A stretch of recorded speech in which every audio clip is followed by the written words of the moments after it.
If there is a reason for our existence, the reason must exist before we do. Otherwise, it is not the reason that we came into existence. So you can't make up a reason, you can't make up a purpose after the fact. Either the purpose existed and therefore we came into being, or there is no purpose. So where should we look to find this purpose or this reason for our existence?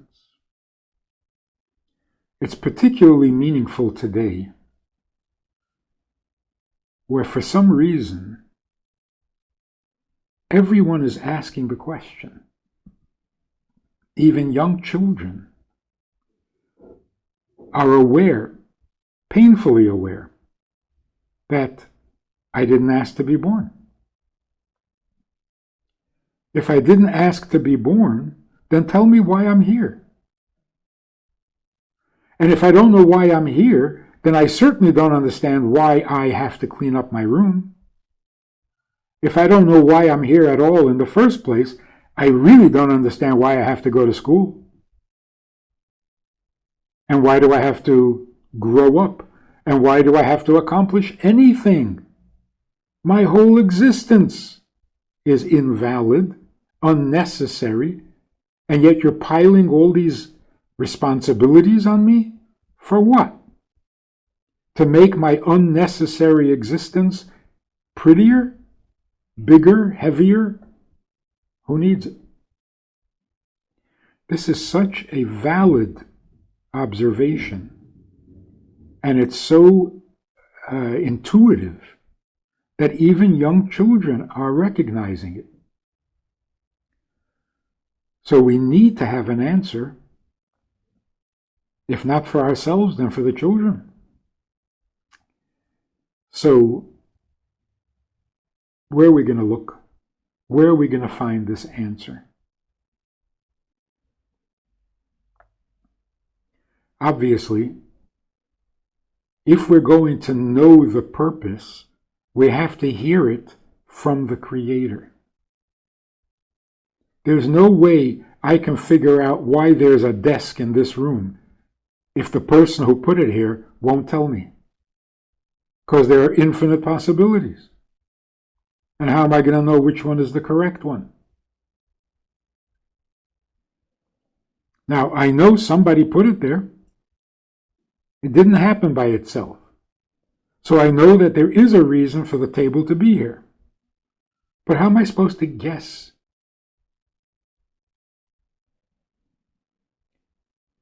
That's why it makes such logical sense that at some point in history, the Creator revealed His purpose to His creations. We know it as Mount Sinai. God came down to Mount Sinai and revealed to us His purpose, His reason, His need for our existence. It's the only source. It's the only source. Nothing else even approaches the reason. So, what do we find when we look in the Torah, and particularly in the Hasidic dimension of Torah, of the revelation? We find that God created the world in order to have a relationship. The way the Torah puts it, it is not good to be alone. It is not good to be alone. It's not impractical. It's not impossible. It's not good. The words are precise. It could be very convenient to be alone. If you're self-sufficient, why not? But where's the goodness? And so God creates a world creates us, gives us freedom of choice, and now a relationship is possible. That is the vulnerable side of God. And vulnerable is not a weakness, vulnerable is a strength. The perfect, eternal, all-powerful, all-knowing, infinite God is not content to be himself without us. With us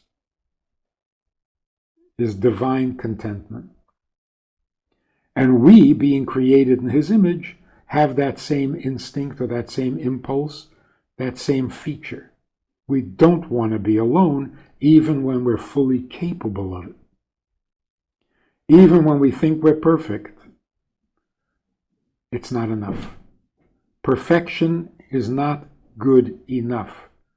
It's practical, it's utilitarian, I can handle it all myself, but what's the point? Where's the goodness in it? So God created a world. Let's look at the nature of the world for a moment. There are many things that God created in his world that he's not particularly fond of. So when we look at creation, we can't assume that everything in creation is holy and good and godly, because many of the things God did create, he does not enjoy. Those are called sins. The things that God objects to, the things that God is offended by, the things that God rejects. Well, if he is offended by it, why did he create it? In order to enhance the things that are good and godly and holy, the contrast, the balance, the challenge, the ability to choose between them, all of that justifies creating things that he does not really like, maybe even despises, finds abominable. In other words, God creates some things because they're a useful part of the plan. They're technically necessary, strategic. But then there are those things that God creates out of his deepest and truest desire and love for those things. So there are those things that describe him among the created beings. There are things that describe him, and there are things that distract you from him because they are not what he enjoys, they're not what he's after, they are not his true intention. They exist only to serve some end, a means to an end.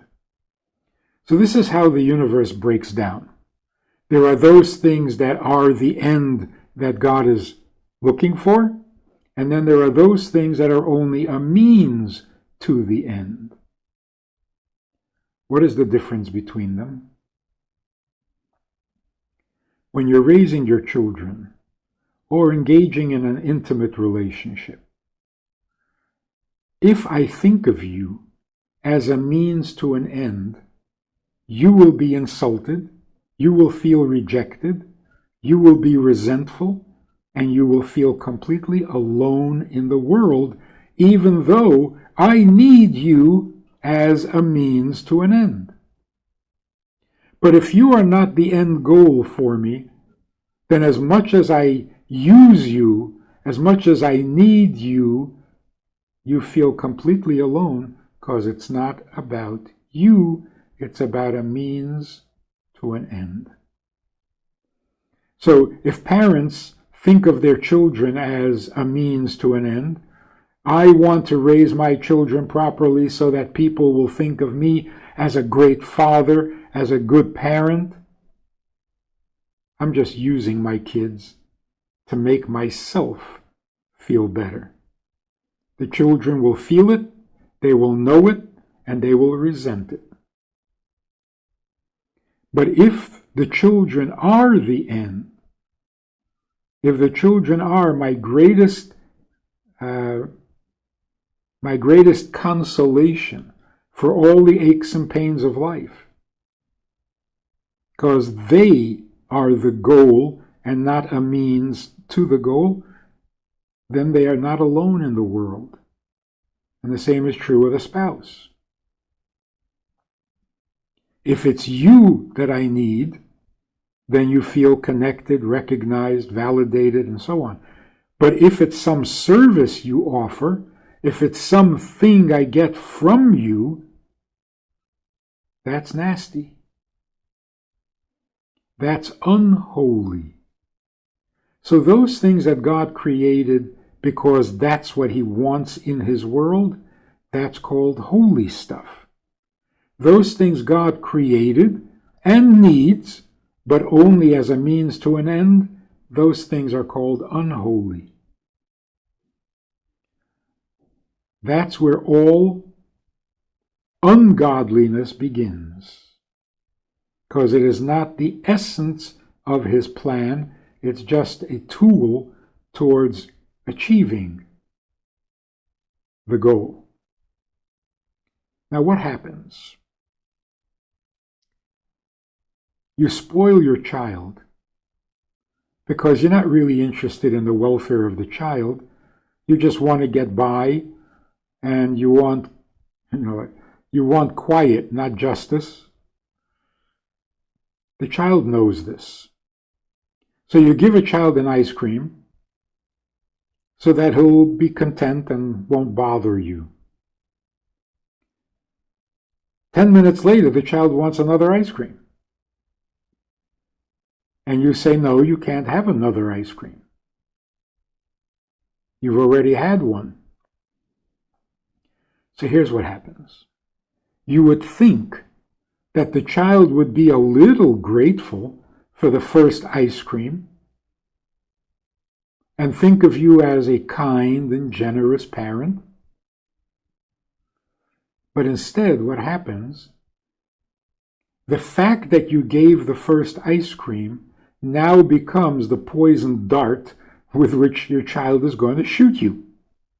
You have to give me a second ice cream because you gave me the first one.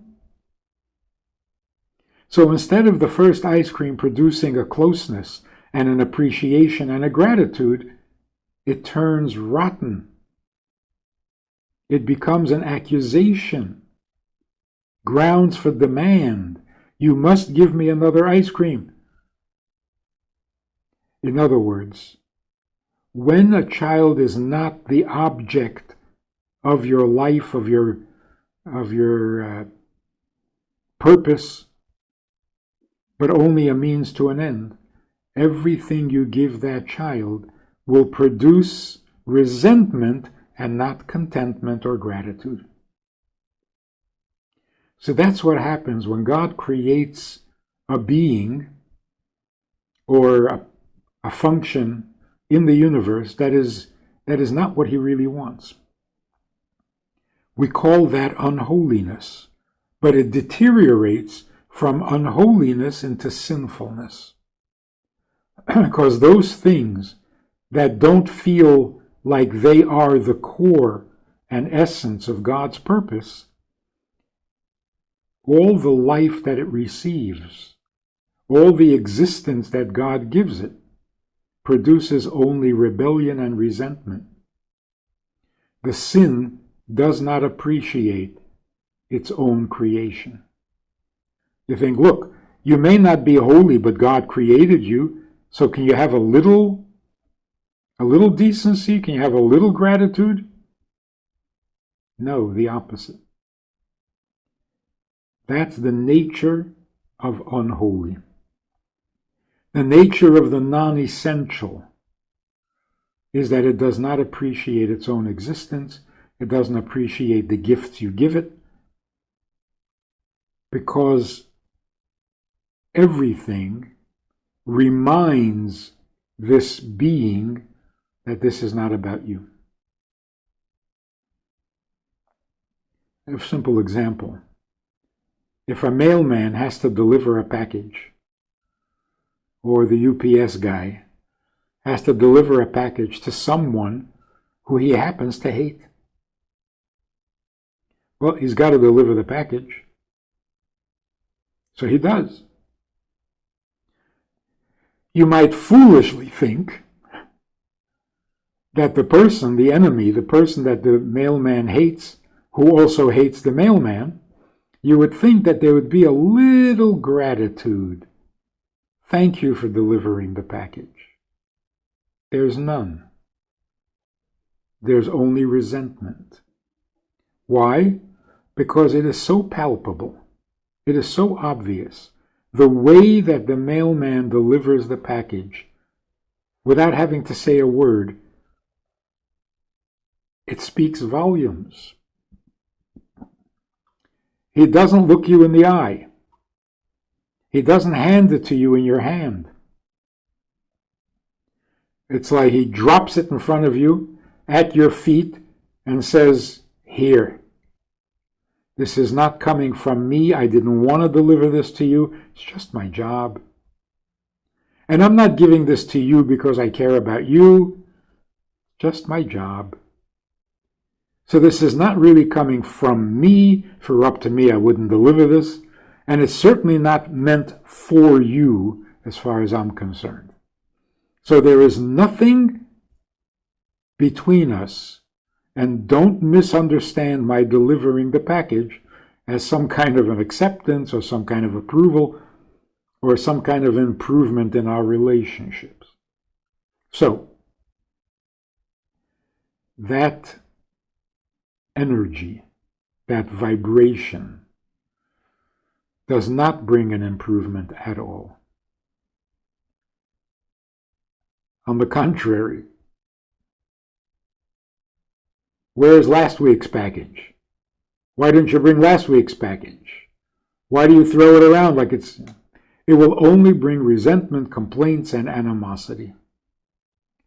That's what happens to unholiness. The things that are unholy in the world sense that they are not the point. They are not the goal. So whatever is given to them does not have a positive effect on them.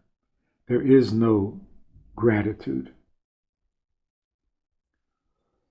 Which leads us to a very powerful conclusion. By definition, lack of gratitude is the nature of unholiness. But in unholiness, it's understandable. That's the nature of unholiness. But when people engaging in good activity, positive activity, holy activity, but without gratitude, that's really not appropriate at all. So, if we want to be part of the positive rather than the negative, if we want to be part of the purpose of creation and not a means to that purpose, the first thing we have to gain is a sense of gratitude. Grateful that God needs us, grateful that we can do something for God, grateful that we are needed rather than focusing on how much we need. So in unholiness, there's endless need. Give me, give me, give me. And no matter how much you give me, there will be no gratitude. The opposite of that is holiness. Anything you give me, I am grateful for. Because I don't need this. My needs are not what brought me into existence. You need me. And I can do something for you. There's endless gratitude for both being needed and for the opportunity to fulfill that need. That's called holiness. That's called being alive. I want to invite you to join us as VIPs, partners in our work, and join us also for a personal chat with other members of the VIP club. We talk about many things. There's an opportunity to ask, to respond, to make a comment, to meet the other supporters. And together we can really make a difference in Jewish life and in life in general. So join us. It's goodtoknow.org. Log in, call, make contact, and join us with the VIPs.